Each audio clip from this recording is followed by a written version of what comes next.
Welcome to the African History Network show right here on 910 AM Superstation, the Future Radio. I'm your host, Brother Michael Imhotep. It is Monday, April 11th, 2022, and we are live. Hope everybody's doing well. Calling numbers 313-778-7600. 313-778-7600 is the call-in number if you have a question or comment. All right, so we've talked about Brian Flores here on the show before, former head coach of the Miami Dolphins. We know Brian Flores filed a lawsuit against the NFL and named three teams in the lawsuit. He filed this back in February of 2022. Well, you've had two more African-American coaches from the NFL who have joined the lawsuit. Former Arizona Cardinals head coach Steve Wilks and longtime defensive assistant Ray Horton have joined Brian Flores as plaintiffs in this lawsuit against the NFL. Okay, so we're going to talk about this on today's show. When I was on Roland Martin Unfiltered on Friday, this is one of the topics we discussed. So, and this deals with power as well. And, you know, there was a article, there was an interview that Rolling Stone magazine did with Brian Flores and some former NFL players, about three other former African-American NFL players. And they said at the top of the list to rectify this problem with discrimination in the NFL is dealing with Black ownership of teams in the NFL. Okay, this comes down to ownership. This comes down to power. So we're going to talk about this on today's show. And then there's a good article from USA Today on this. Ray Horton, Steve Wilks joined Brian Flores discrimination lawsuit against the NFL. So we'll talk about this, and I'll let you hear what happened on Roland Martin Unfiltered when we discuss this. Then back on April 1st, 2022, I did not get a chance to talk about this other topic and then wanted to squeeze this in into one of our shows, but it's so busy covering Ketanji Brown Jackson, her hearing and confirmation, and other topics we were dealing with as well. Vice President Kamala Harris was in Mississippi to discuss community investment,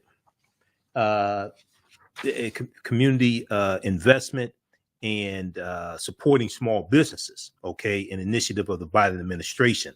On Friday, April 1st, Vice President Kamala Harris traveled to Greenville, Mississippi, to highlight the Biden-Harris administration's commitment to supporting and uplifting America's small businesses. So we're going to talk about this initiative and community lending as well, something that they discussed there. Mississippi has one of the highest concentrations of community lenders of any state, with more than 100 community development financial institutions holding assets of over $35 billion. And this deals with providing this type of assistance for underserved populations, providing this type of assistance for underserved populations and underserved communities. Okay, so I'm going to let you hear what happened in Greenville, Mississippi back on April 1st. All right. Vice President Kamala Harris discussed investments in community lenders and economic development in underserved communities. And, you know, what's interesting, I didn't hear a lot about this in mainstream media either, when this took place. Okay. Local media there in Mississippi covered it. WJTV Channel 12 covered this, but I saw very little of it in mainstream media. All right. On the African History Network show, we focus on educating, empowering, and inspiring people of African descent throughout the diaspora and around the world. Because right now it's corrects wrong behavior. What you do for yourself, what you do to yourself, and what you allow other people to do to you and get away with is based upon what you think about yourself. What you think about yourself is based upon what you have been taught about yourself. What you've been taught about yourself is based upon everything you've read, heard, and seen about yourself. Okay, the calling number is 313-778-7600. 313-778-7600 is the call-in number if you have a question or comment. We're also broadcasting on our Facebook fan page, The African History Network, The African History Network, and our YouTube channel, Michael Imhotep, IMHOTEP. Okay, so follow us there, turn on live notifications so you know when we go live. All right. So let's look at this piece here from USA Today, and then also NBC News also has a good article on this as well. Ray Horton, Steve Wilkes, and let me flip over, change screens here. Ray Horton, Steve Wilkes joined Brian Flores discrimination lawsuit against the NFL. From Arizona Cardinals head coach Steve Wilkes and longtime the defensive assistant Ray Horton have joined Brian Flores as plaintiffs in the former Miami Dolphins coach's discrimination lawsuit against the NFL. In an amended complaint filed on Thursday, April 7th, and obtained by USA Today Sports, Ray Horton alleges the Tennessee Titans interviewed him for their head coaching vacancy in 2016, despite having already promised the job to interim coach Mike Mularkey. Okay, so this goes back to 2016. And one of the things that Brian Flores alleged in his lawsuit is that sham interviews were being held just so they could meet, just so NFL teams could meet the Rooney Rule requirement and say they interviewed two quote unquote minorities for the position, but some cases they already promised the job to a white head coach or a white person, okay, a white coach or what have you. All right, so let's continue. So Steve Wilkes, meanwhile, claims he was unfairly and discriminatorily fired by the Arizona Cardinals in 2018 after just one season at the helm, after just one season as head coach. Quote, when Coach Flores filed this action, this lawsuit, I knew I owed it to myself and to all Black coaches and aspiring coaches to stand with him, Steve Wilkes said, who is now the defensive pass game coordinator and secondary coach for the Carolina Panthers. He said this in a statement. Now, this lawsuit, he went on to say, quote, this lawsuit shed further important light on a problem that we all know exists, but that too few are willing to confront. And, you know, Brian Flores talked about in interviews, he talked about after he filed his lawsuit in February of 2022, he talked about how he got calls and texts for, especially calls from other African-Americans who applied for head coaching positions and things like this and said he was absolutely correct, but they were afraid to come forward. Okay, so now you have two who joined this lawsuit. So the amended complaint also includes new allegations that the Houston Texans and Miami Dolphins retaliated against Brian Flores in the 2+ months since he first filed the lawsuit against the NFL. Now, the Arizona Cardinals, the Houston Texans, and Tennessee Titans, I should say, generally denied the key claims made against them in a series of statements Thursday. A Dolphins spokesperson did not immediately reply to a message from USA Today Sports. Now, the NFL declined to comment, though, through spokesperson Brian McCarthy. The league has previously pledged to defend itself against claims in Brian Flores' lawsuit, saying they are without merit. Okay, but when you look at the comments from Roger Goodell, okay, right before the Super Bowl, comments from Roger Goodell talked about, and I think we have the clip here. I'm going to try to pull this up. He said they will address allegations of racist hiring practices, things like this. Okay. So, and he also talked about how they have more work to do, etc. We're coming up on a break. When we come back from break, I want you to hear what we discussed on Roland Martin Unfiltered. And then NBC News had a good article. We've talked about this before, but they had a good article that summed up. It was 6 takeaways from Brian Flores' lawsuit. 6 takeaways from Brian Flores' lawsuit.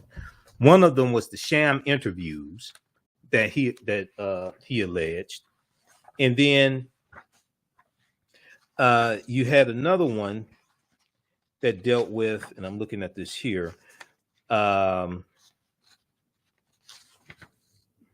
Black coaches who have been passed over or quickly dismissed. Okay, he talked about that as well. And allegations that the Miami Dolphins paid him to tank games so that they could score higher in the next year's NFL draft.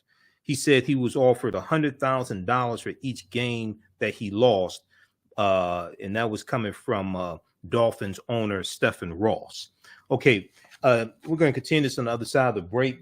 Call-in numbers 313-778-7600.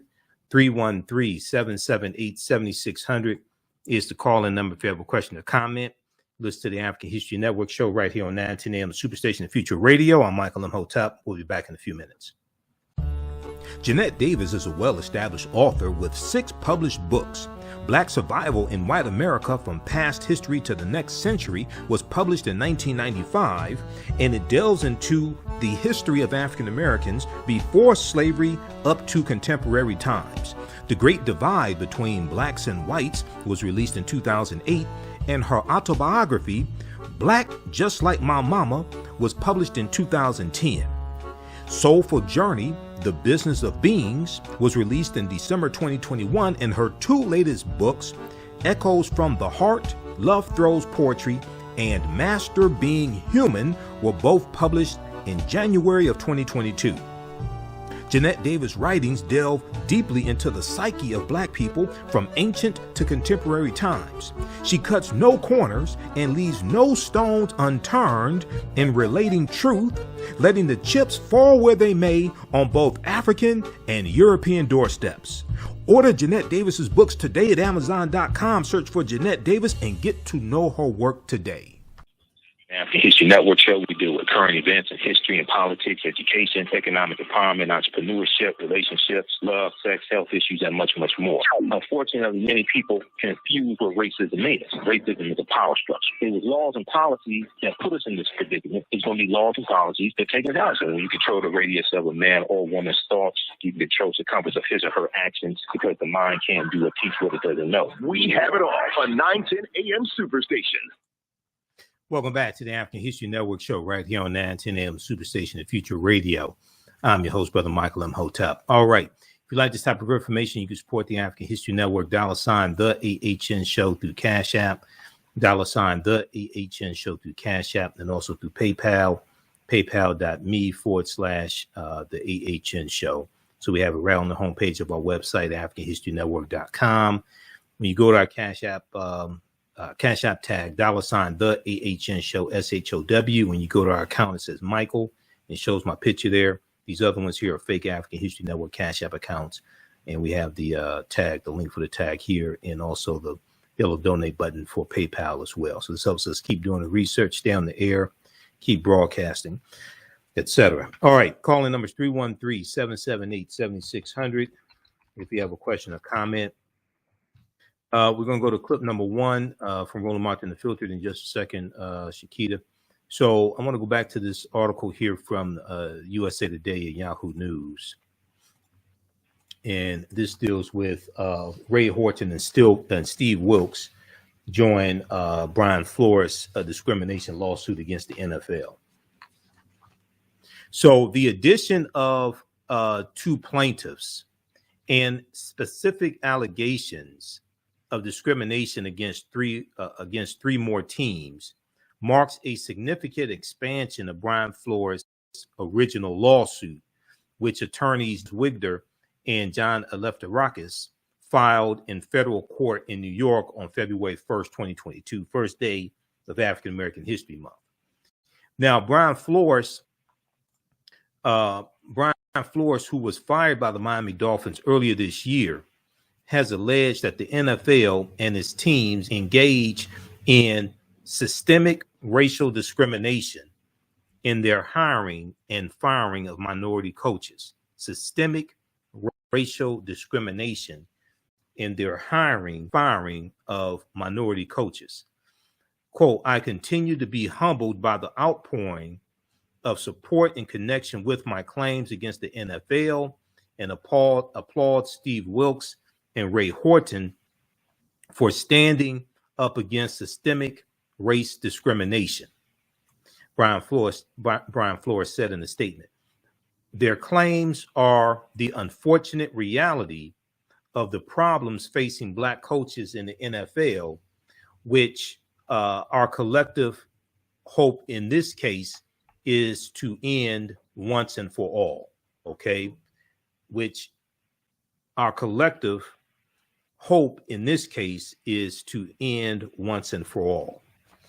Okay, now, the article goes on to say perhaps the most notable allegation in the amended complaint involves Ray Horton, a 24-year coaching veteran who most recently worked as the Washington Commanders defensive backs coach in 2019. According to the lawsuit, the Titans asked Ray Horton to fly from his Phoenix home to Nashville, Tennessee on short notice to interview for their head coaching vacancy on January 16, 2016. The team had previously interviewed 3 candidates, according to media reports. Doug Marrone on January 14th, Terrell Alston, and Malarkey on January 15th. Now, Ray Horton, who was Tennessee's defensive coordinator at the time, interviewed with 5 executives at the team's practice facility, then ran into Malarkey on his way out of the building. According to the lawsuit, Ray Horton recalled feeling that Malarkey's presence was odd, quote unquote odd, according to the complaint, given that the interim coach had interviewed the previous day. The Tennessee Titans announced Malarkey's hiring hours later. So what Ray Horton is saying, this was a sham interview, like what Brian Flores was saying. They had already decided who they were going to hire. They just hired Ray Horton to fulfill the Rooney Rules. The lawsuit describes Ray Horton's interview as a quote unquote sham, while citing as evidence an interview that Malarkey gave to the Pittsburgh Steelers, but to the Steelers Realm podcast in 2020. One of the hosts asked Malarkey, who is now retired, if he had any regrets from his career. He said, quote, I allowed myself at one point when I was in Tennessee to get caught up in something I regret, and I still regret it. Malarkey said on the podcast, the quote, the ownership there, Amy Adams Strunk and her family came in and told me I was going to be the head coach in 2016 before they went through the Rooney Rule. And so I was there, and so I sat there knowing I was the head coach in 2016 as they went through this fake hiring process, as they went through this fake hiring process. So this is Mike Malarkey on a podcast in 2020, the Steelers Realm podcast. Okay. All right. So check out the rest of this article here from USA Today and Yahoo News. Ray Horton, Steve Wilkes joined Brian Flores, a discrimination lawsuit against the NFL. And this is exactly what Brian Flores laid out in his lawsuit that was filed February 1st. Okay. And there's a good article for background information, good article from the New York Times that we've talked about here on this show. That piece from the New York Times, let's pull this up here. We're going to clip one, Shakita, in just a second here. The clip, the article from the New York Times is Brian Flores sues NFL claiming bias in coaching search. This is from February 1st, 2022. Okay.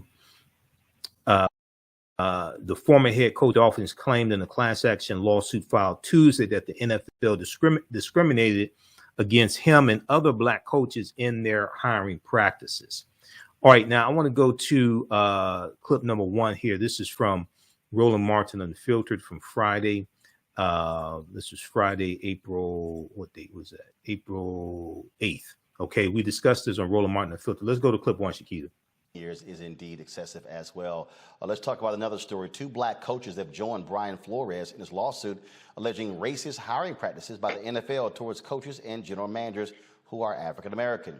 Steve Wilkes and Ray Horton say they have faced the same discrimination as Brian Flores. Wilkes alleges the Arizona Cardinals discriminated against him in 2018 by only allowing him to be able to serve as 1 year as head coach, saying he was a bridge between the next. He said they also then fired him after 1 year and then hired their current coach, who was a college head coach, Cliff Kingsbury, who sucked, who had a losing record at Texas Tech.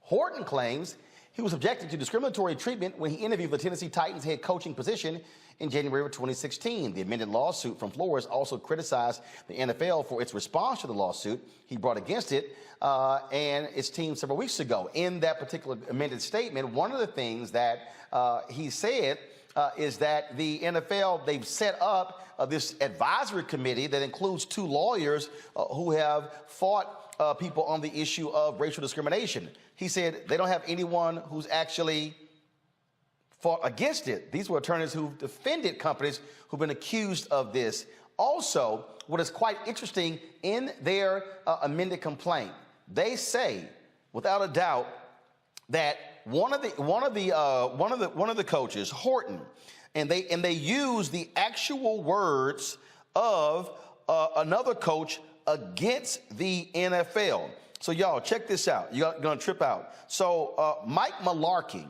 was hired as the head coach of the Tennessee Titans, okay? So he was hired as the head coach.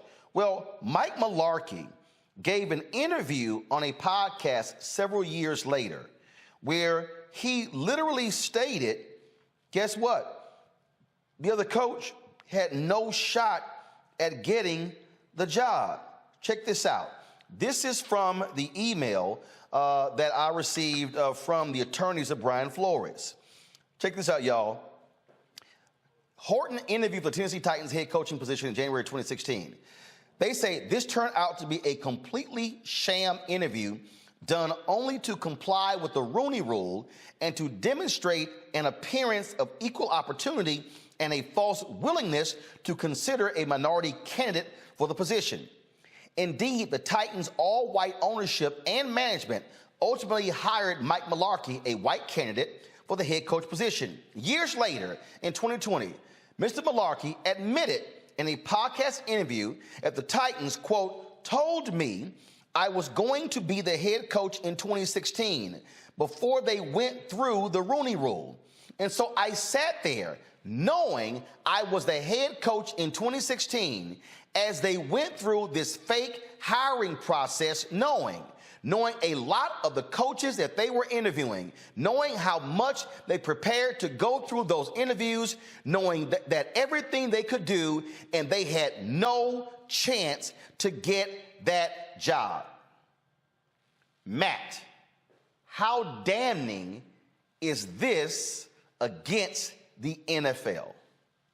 You read my mind, Roland, because that's literally the word I was going to use. I think this is incredibly damning because he was the actual coach, and he is the one who's in the best position to say what his status was when they were going through the interview process. When I read that, I was bowled over as well, because for him to say, not only did they tell me I was going to be the coach, but this was an entire sham, and I now feel bad about it, that's going to be extraordinarily powerful evidence for especially Ray Horton to prove his case, because he's got concrete evidence. Not to say Mr. Wilkes doesn't, but he's got a little harder road to hoe in his case. But as it relates to that, that's extremely damning. And I'm glad that they joined the lawsuit, because I think it puts even more credence behind Brian Flores, and it shows, just how rampant this is and how blatant it is. I mean, the idea that you would just tell him he's going to be the coach in 2016, go through the interview, and as Mr. Horton is leaving the building, he sees the eventual person walking in and knows something isn't right. I mean, that's about as powerful as you get in a case like this.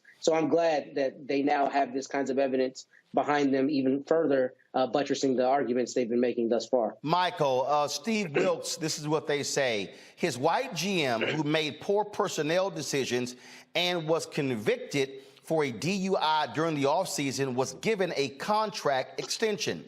Mr. Wilkes was replaced by a white coach, Cliff Kingsbury, who had no prior NFL coaching experience and was coming off of multiple losing seasons as a head coach at Texas Tech.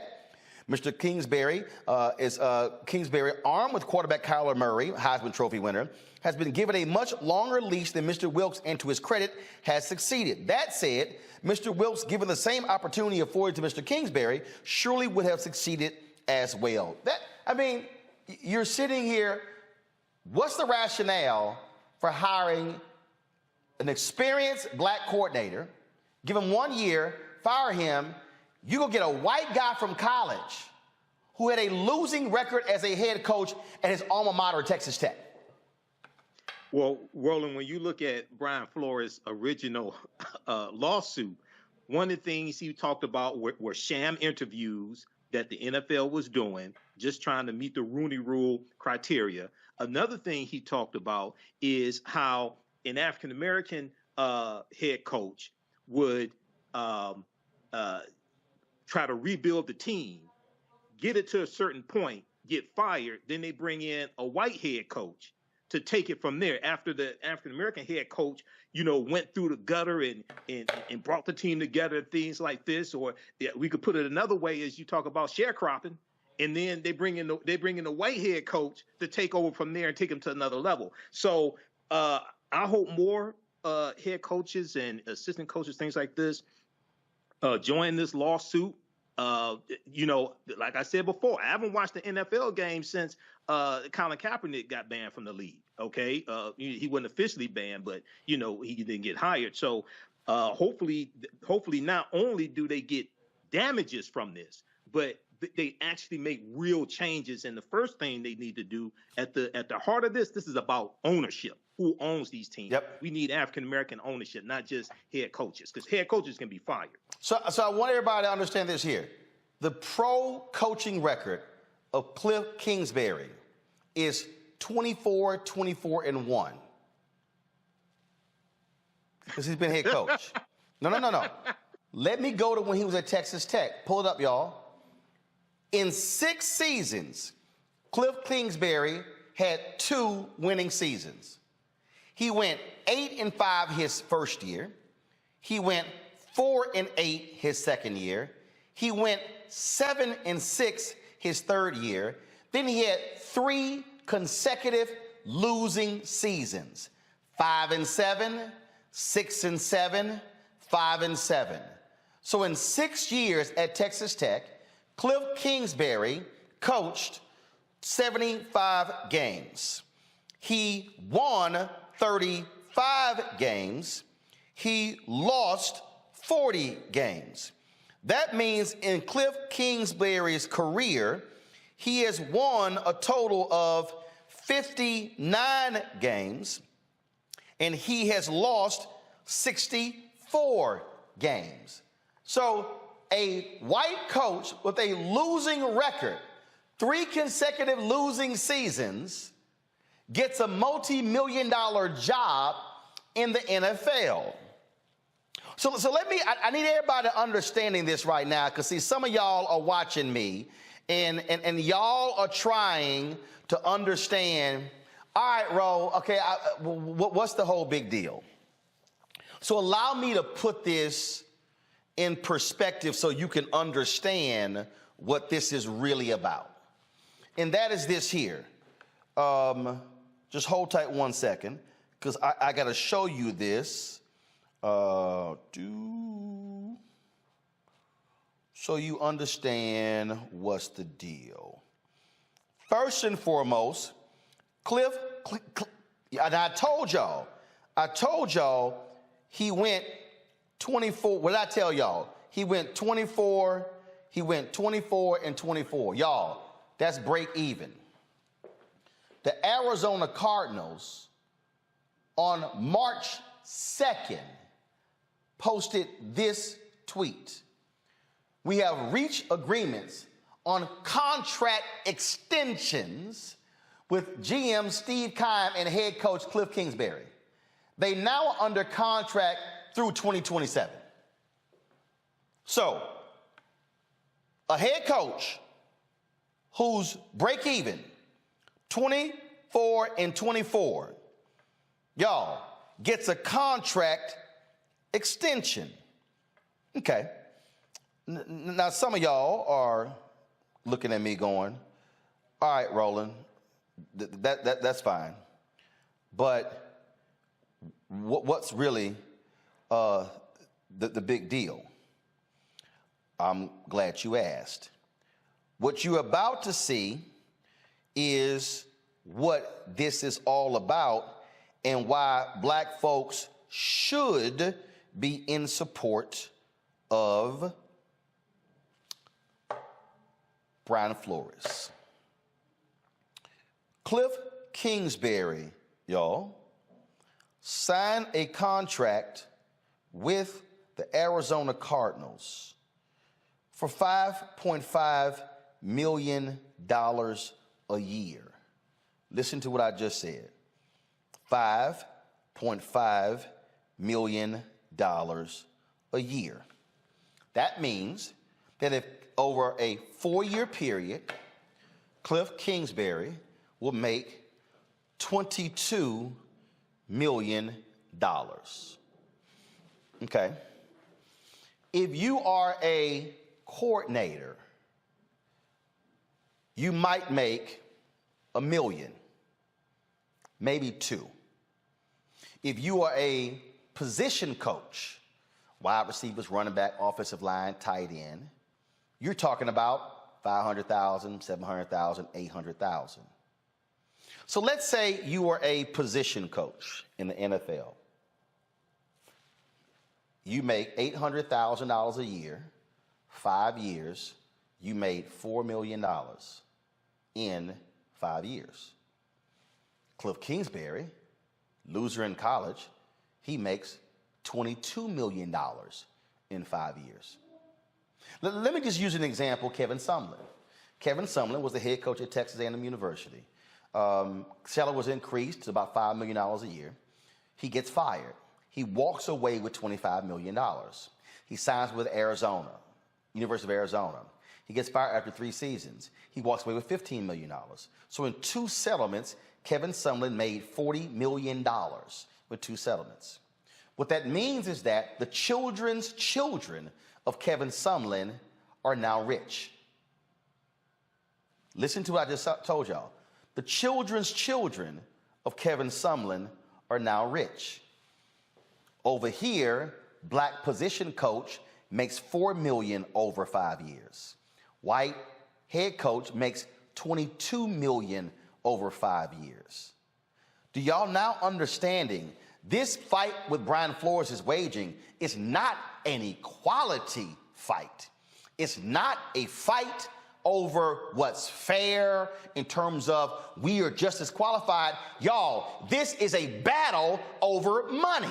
This is a battle over generational wealth. And when you're able to make $5.5 million a year, you now are able to invest in stocks, in bonds, in businesses. So therefore, the money you make now has even a higher multiple. So when they are freezing black coaches out of head coaching positions, they are directly impacting the ability of black coaches to create wealth, which means they are impacting the black children of coaches. They're impacting the black grandchildren of coaches. So now all of a sudden, if my dad was a head football coach making $22 million, my dad has 5 children. His 5 children have 13 children. So do you now understand what the battle this is all about? This is about money. So when we're frozen out of positions, we are frozen out of the ability to be able to build and create wealth. And then what that does is that prevents us from being able to fund civil rights groups, fund HBCUs, fund our fraternities and sororities, fund other things. So when you freeze black people out of positions, you literally are freezing black people out of being to take their wealth and now be able to do more things with their wealth. And so now we are stuck in this position. And so some of y'all are sitting here saying, hey man, I don't understand what the big deal is. I don't understand what's going on. What I need you to understand is that what we are walking through is what we keep fighting over and over and over again. When they freeze us out of the economic opportunity, then what they're doing is ensuring that we will never be able to get out of the position of begging for a check, waiting for a check, and guess what? Weak, losing white coaches will continue to benefit from mediocrity, and black coaches will never be able to show how successful they are. And success means this. And that's why all of us must be standing and calling out the NFL for these practices, because the reality is there are no black owners in the NFL. There are very few blacks working in the NFL front office. And even Roger Goodell, who's getting more than $50 million a year and has a private jet for life, is a beneficiary of this system. Don't get this thing twisted. It's always about the money. The work that I do is larger than the fashion industry. It's larger than the art world. And I believe that I was born to bring newness into this world. I'm Kaima McIntyre. I'm 24 years old and I'm an artist. I create everything from paintings to jewelry design, metaphysical jewelry to be specific, and fashion design. The only reason why my prom dress went viral is because people needed it. Within a few days of going viral, Notori Naughton reached out to me and she's like, I saw your dress, can you make me a dress? I was equally as shocked to be asked by a celebrity to design their dress at the age of 17. That's just one person, and the list just continues to go on to Janet Jackson, to Tyra Banks. It really hits home. That means that the discussion is happening on the grounds in real time.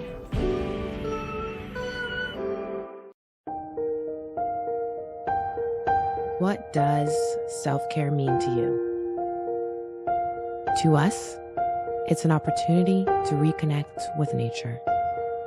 A chance to create something remarkable. At Sage and Elm Apothecary, our handcrafted skincare and household products immerse you in Earth's sweetest nectar, connecting you to nature in a way you never imagined.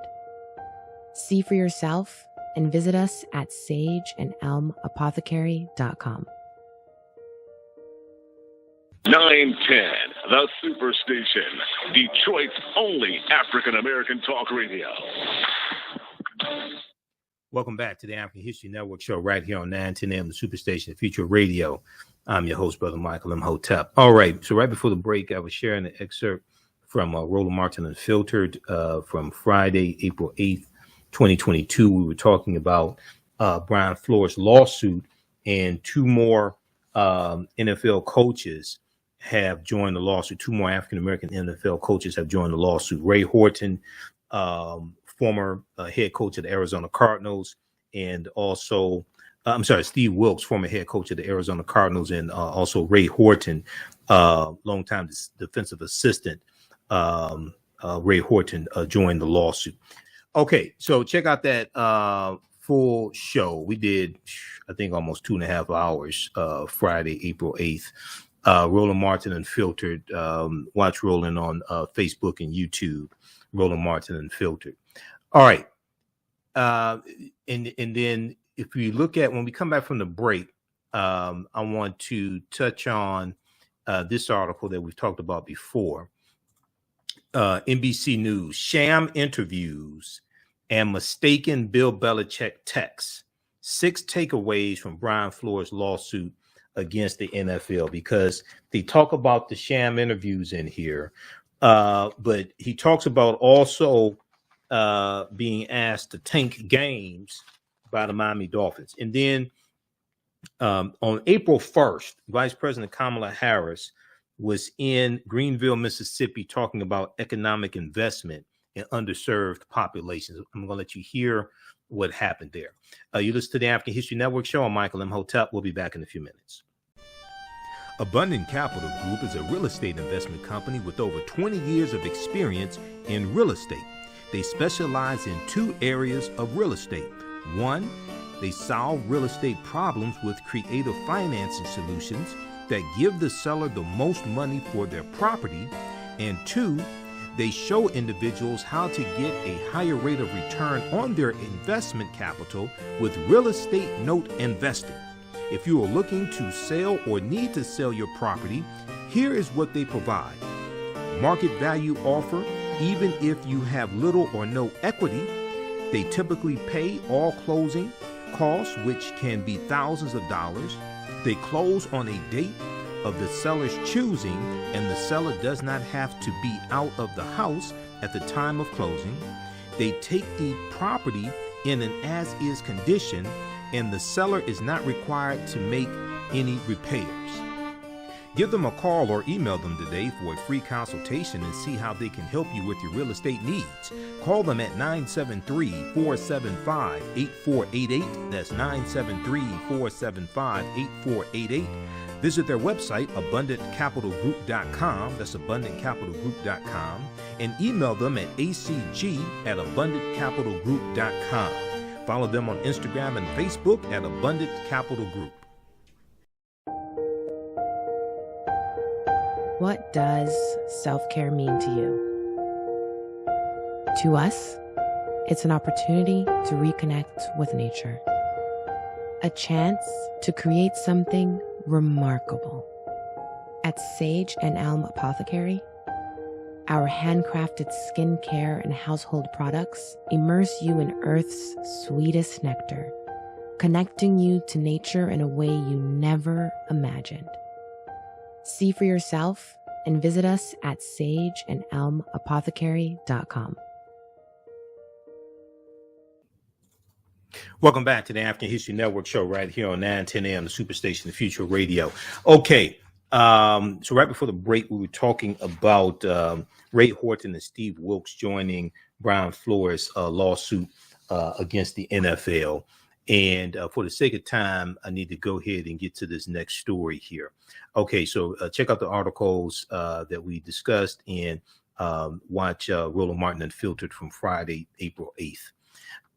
All right, Shakita, we're going to clip number 3 from WJTV Channel 12 out of Mississippi. Okay, so this got very, very little coverage in the media, and I watch MSNBC basically all day, pretty much Ukrainian TV. That's what I call it now. Black News Channel is not airing live broadcasts anymore, so they're just rerunning old broadcasts. But Vice President Kamala Harris on Friday, April 1st, was in Greenville, Mississippi, to discuss the Biden-Harris administration's initiatives dealing with economic investment in underserved populations. Let's go to clip number 3 from WJTV Channel 12 out of Greenville, Mississippi. Shakita. Harris visited the state of Mississippi today. So this is Anthony Howard is live in Greenville, where Vice President Harris spoke with small business owners. Anthony. Well, Byron, the people here were very excited about the historic visit from Vice President Kamala Harris. Vice President Harris is the first black vice president to visit the town of Greenville, and President Barack Obama also visited the town during his presidency. Congressman Benny Thompson said he was proud that the administration took interest in the people of the Delta. Vice President Harris spoke about the resilience of the Delta community following the city's recovery from the backwater flooding. Harris also described how small businesses are the pillars in rural communities.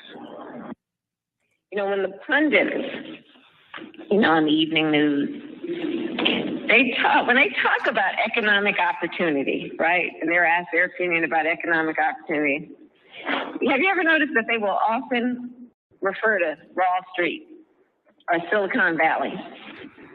Well, from my perspective, I think they should be talking about places like Greenville.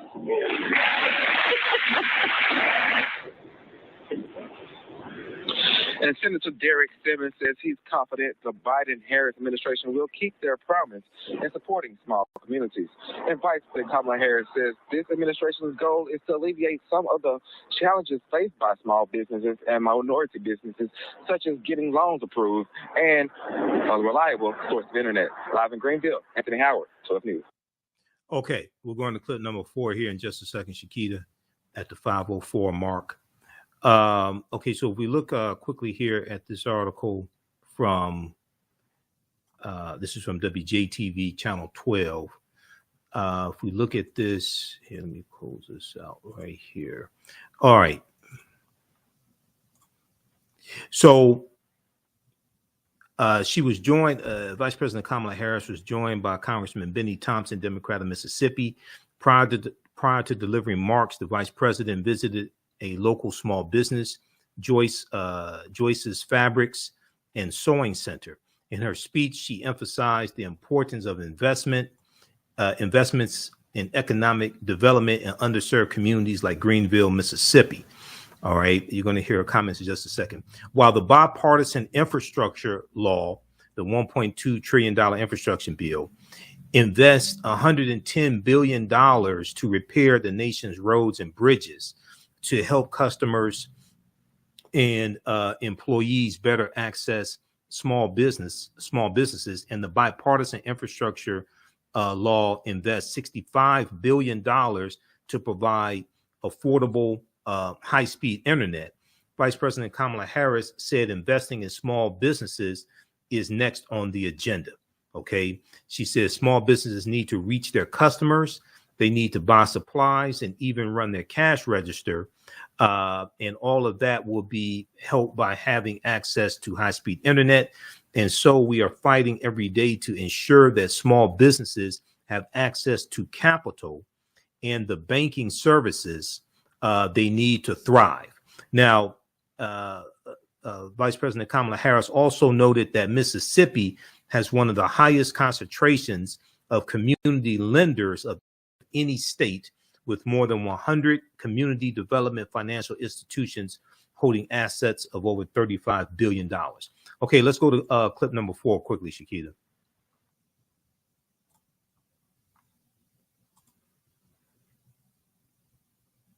Thank you for welcoming us, so warmly welcoming us. The mayor met me on the tarmac as I landed, and I thank you for the warm welcome in your role of leadership.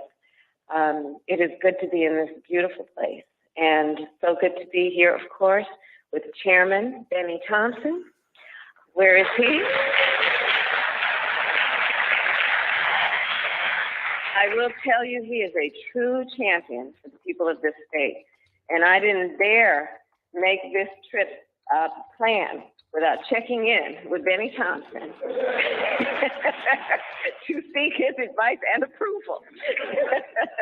But I will tell you, in all seriousness, I have seen him over the years, during the time that we have worked together, in the halls of the Capitol, in these very ornate rooms in our United States Capitol, sometimes when the cameras are on, sometimes when the cameras are off.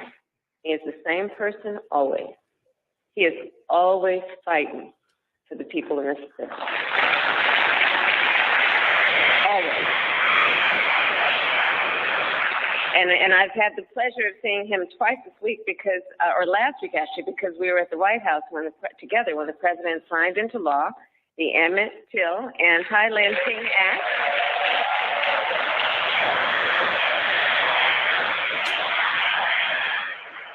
Which was a step towards finishing some unfinished business.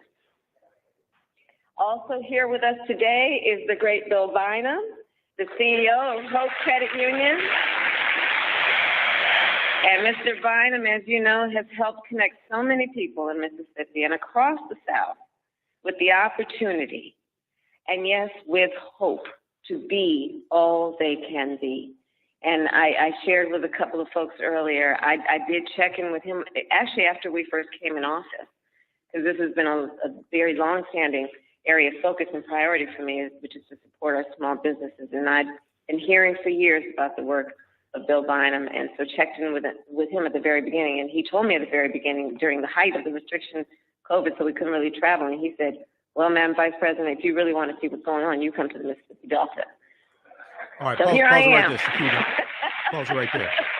All right, pause it right there. Okay, those watching on Facebook and YouTube, those watching on Facebook, The African History Network on Facebook, and my YouTube channel, Michael Imhotep, keep watching. We're going to keep broadcasting for a few more minutes. We're going to let you hear the rest of those comments from Vice President Kamala Harris on April 1st, 2022 in Greenville, Mississippi. Be sure to support the African History Network. Visit our website, AfricanHistoryNetwork.com. AfricanHistoryNetwork.com. You can register for the online history classes I teach on Saturdays and Sundays. Saturdays, 2 p.m. to 4 p.m. Eastern Standard Time. Ancient Kemet, the Moors, and the Maafa. Understanding the transatlantic slave trade, what they didn't teach you in school. So we do the sessions live. All the sessions are archived and recorded. We have about 10 weeks of classes already archived. So as soon as you register, I've got probably about 20 hours of class for you to already watch. And you can join us in class this Saturday, April 16th, 2 p.m. to 4 p.m. Eastern Standard Time. Classes on sale $60, regularly $130. We also have a bundle pack where you can register for both classes for $100. That's a $260 value. If you've taken any of my online classes in the past, email me at AHNShow@AfricanHistoryNetwork.com, AHNShow@AfricanHistoryNetwork.com for a 50% discount. All right. Remember, at the African History Network, we focus on educating, empowering, and inspiring people of African descent throughout the diaspora and around the world. Right now, it's correct wrong behavior. It's not over till we win. We're kind of forever. We'll talk to you tomorrow. Peace. All right, stand by. Let's continue here. I'm going to post the link here. So as soon as you register for the classes, you can start watching the content. You can use this information with your children. You can use the classes with your children also. I would say the content is PG-13. Okay, and I do a PowerPoint presentation with book references, articles, video clips. We do thousands of years of history, the 800-year occupation of Europe by the Africans known as the Moors, and we look at what leads up to the transatlantic slave trade, and we go through and analyze the transatlantic slave trade, study that history also.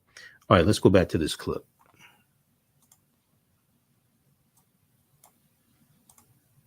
And he told me at the very beginning, during the height of the restriction, COVID, so we couldn't really travel. And he said, well, Madam Vice President, if you really want to see what's going on, you come to the Mississippi Delta.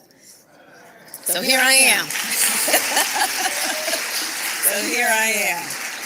And so Greenville is a city that knows so much, and in particular knows resilience. In 1927, the waters of the Mississippi rose and covered every square foot of this city for 3 months. And when the water receded, the people of Greenville cleaned up and moved back in. Over the past 2 years, like so many communities around our nation, you have faced incredible challenges, and you have met those incredible challenges with incredible strength. Greenville is a place built by the ambition and the aspiration of its people.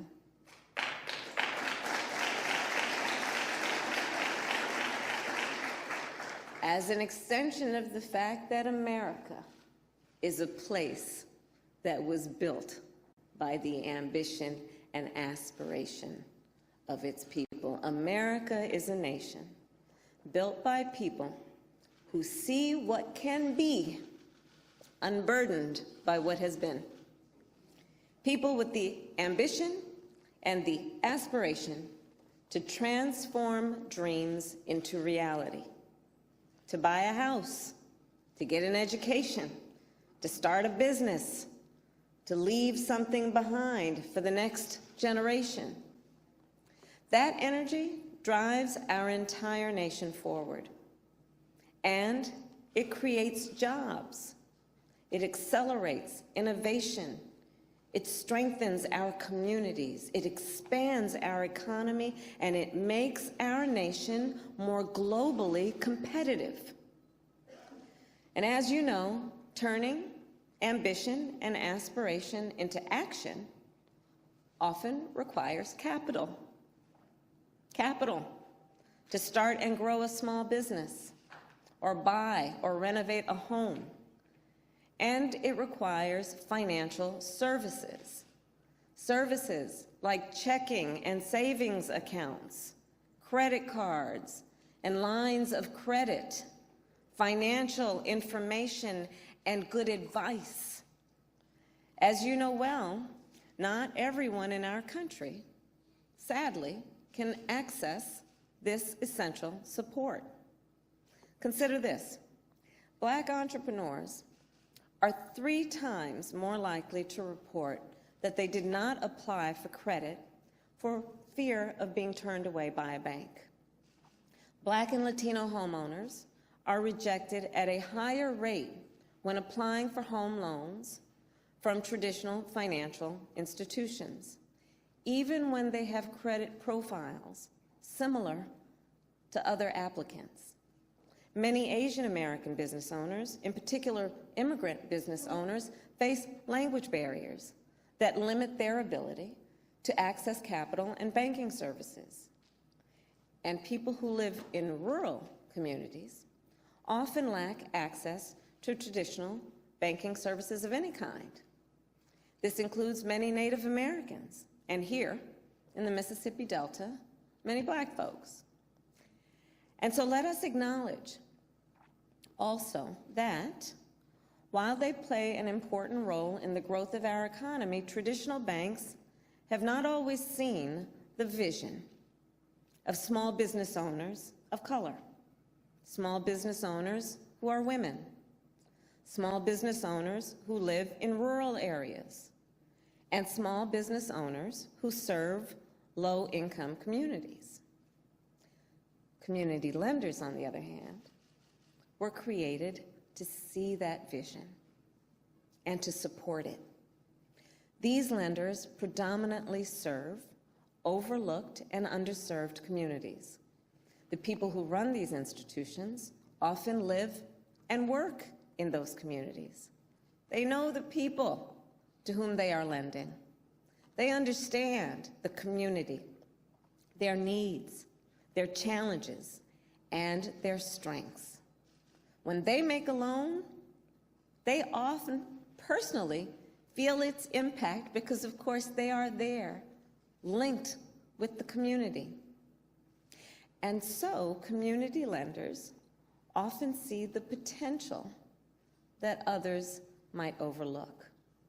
Potential, like Hope Credit Union saw in Miss Joyce. Hope Credit Union loaned Joyce just over $10,000, an amount too small for most traditional banks to bother lending. But it was an amount that was transformative for Miss Joyce and for Greenville.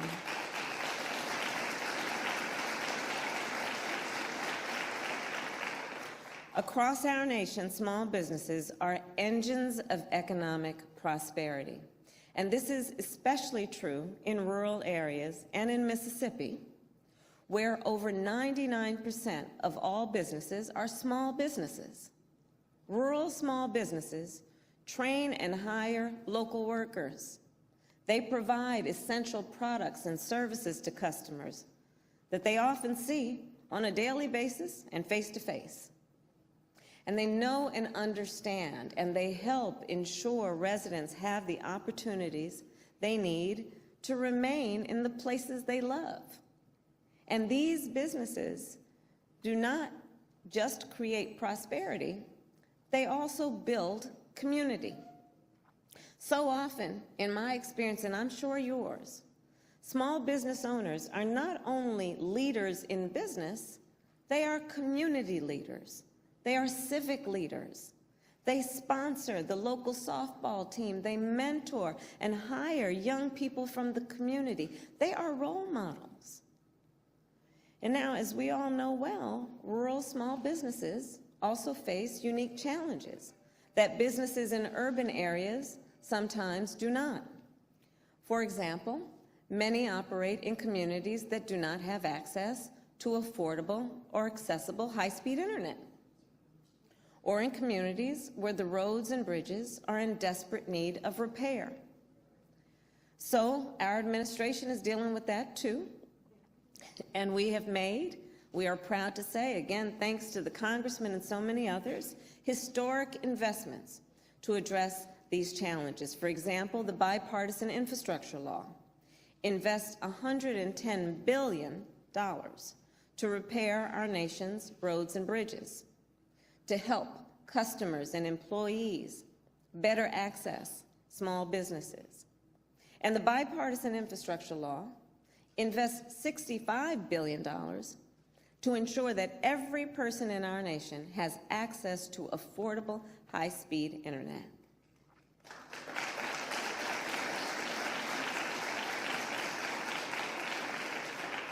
And we know that part of why that is important is, of course, the subject today. Small businesses need to reach their customers. They need to buy supplies, even run their cash register, and all of that will be helped by having access to high-speed internet. And so we are fighting every day to ensure that small businesses have access to capital and the banking services they need to thrive. And that is why we are all here today. Mississippi has one of the highest concentrations of community lenders of any state in our nation.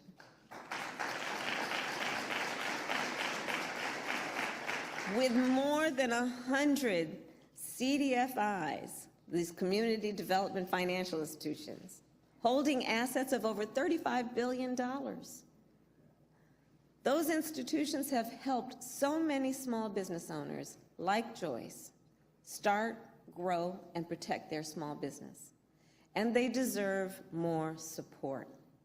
So like many of the lenders here with us today, expanding our nation's investment in these institutions has been a priority of mine for years. When I was senator, I helped secure $12 billion for community lenders as part of a COVID-19 relief bill, because we clearly know from Joyce's story the connection there. Of the approximately $10 billion that has already been allocated from that investment, more has gone to community lenders in Mississippi than to lenders in any other state. Yes. And now, our administration is working with our partners, the Secretary of the Treasury, Janet Yellen, and the Administrator of the SBA, Isabella Guzman, to broaden the reach of community lenders. So I'm going to offer a couple of examples. Back in 2011, the Small Business Administration launched what was called the Community Advantage Pilot Loan Program. Through this program, the SBA partially guarantees loans made by community lenders. It allows community lenders to make more investments in underserved communities, and to make loans to entrepreneurs that others have deemed too risky. Earlier this week, I was proud to announce that our administration is extending, expanding, and improving the Community Advantage program so that more small businesses will be able to benefit. And our work does not stop there. Families across the nation are feeling the rising cost of housing. Now, there are many reasons homes are becoming more expensive to buy and to rent. Here is one of the most significant. Our country simply does not have enough houses. That is why in the budget that our administration released this week, we proposed $5 billion in funding over 10 years for community lenders to invest in construction and rehabilitation projects. That will increase the number of affordable homes available to rent and to buy, and it will help to lower the cost of living of families throughout our country. And I'll end with this. You know, when the pundits, in the evening news, when they talk about economic opportunity, right, and they're asked their opinion about economic opportunity, have you ever noticed that they will often refer to Wall Street or Silicon Valley? Well, from my perspective, I think they should be talking about places like Greenville. Right? Because, this is a place that can help us take the temperature of how we're doing. And because this is a place that is filled with people with talent and tenacity and vision. People who, when given the opportunity, will build something extraordinary. And there are communities like Greenville across the South and across our nation, reservoirs of ambition and aspiration, just waiting to be tapped. That is why we invest in community lenders. And that is why we will keep working to build an economy that includes everyone. And that is why we will keep working to ensure that every person in our nation, no matter where they live or who they are, has an opportunity not only to succeed, but to thrive. Because when we do, we're very clear. We lift up communities like Greenville, and we lift up our small businesses, and all of America benefits. Thank you all very much. Take care. Thank you. All right. So that was from April 1st, 2022 in Greenville, Mississippi. So did you see that in mainstream media? I'm just curious. She's talking about economic investment, especially in underserved communities. Did you see that in mainstream media? I mean, I see wall-to-wall coverage of Ukraine, but now that's something that the Black News Channel definitely would have covered. I'm not sure Roland Martin talked about this on Roland Martin Unfiltered or not. Usually things like that he does. I don't know if he talked about that, but I know since the Black News Channel had 17 hours of live coverage, I know that's something. Actually, Roland may have broadcasted that live, because he will broadcast live from the White House and things like that. Speeches that they do, press conference, he'll broadcast that. So he may have broadcasted that. I'm not sure, but I know. I don't think I remember seeing that on MSNBC. Okay, so check out whitehouse.gov. And that came from the White House on YouTube, their YouTube channel, where they broadcast. If they don't broadcast it live, they'll upload those videos of those speeches that take place, so you can find out more what's going on and also where the money is. They're talking about money. They're talking about money that's here now, but people are talking about reparations, and child slavery ended, 157 years ago? And we're still trying to get reparations. Most of these arguments for reparations are not even legal arguments. We've talked about this before. I don't have time to go into it. Most of these arguments are not even legal arguments. And show me 10 Republicans in the Senate that are going to vote for reparations, because you need 60 votes in the Senate. Nobody wants to tell you that. You need 60 votes in the Senate for any reparations bill to pass. If you can't get a bill passed to study reparations, explain to me how you get one passed to pay reparations. People don't want to answer that question. So you have long-term strategies, and then you got money that's here right now that we need to go after as well. All right. So we have to get out of here. Follow us on Facebook and YouTube. Turn on live notifications so you know when we go live.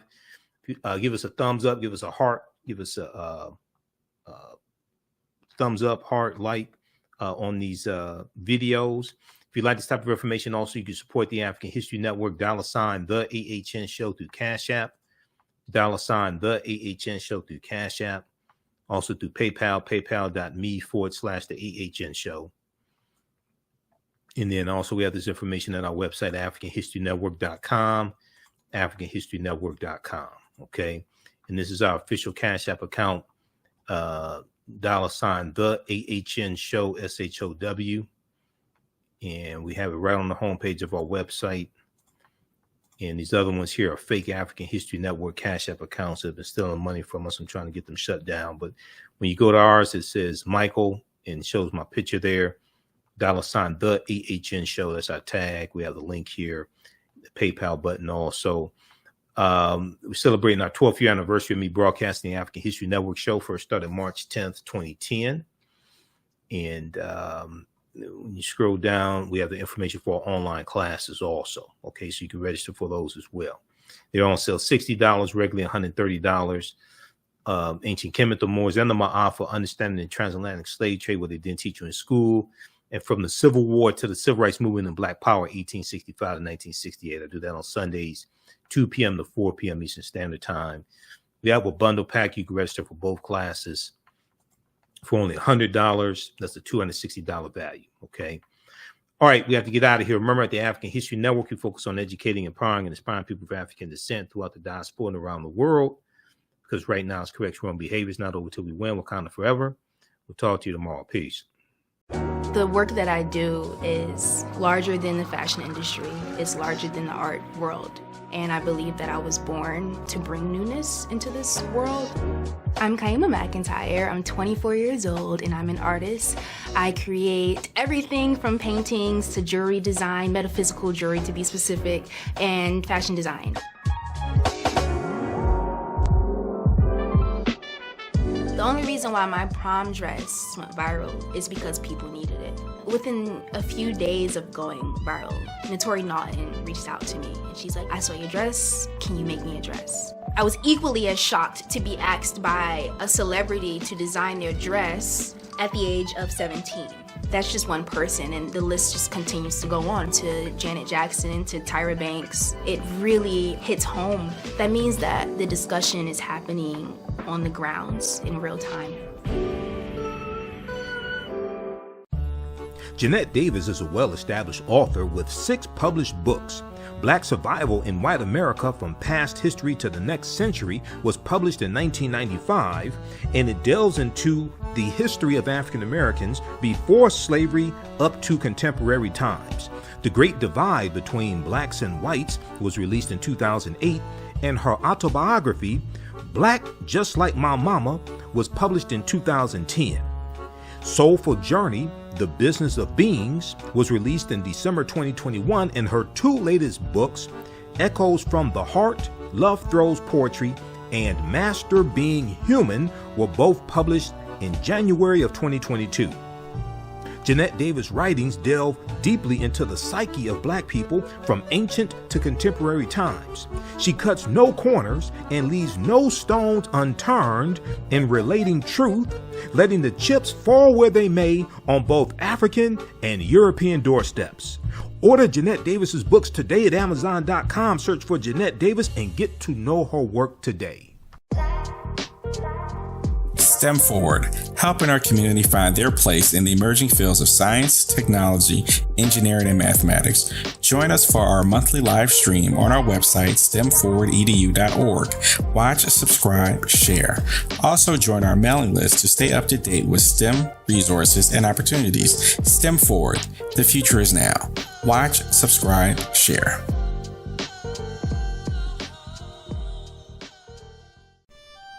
Abundant Capital Group is a real estate investment company with over 20 years of experience in real estate.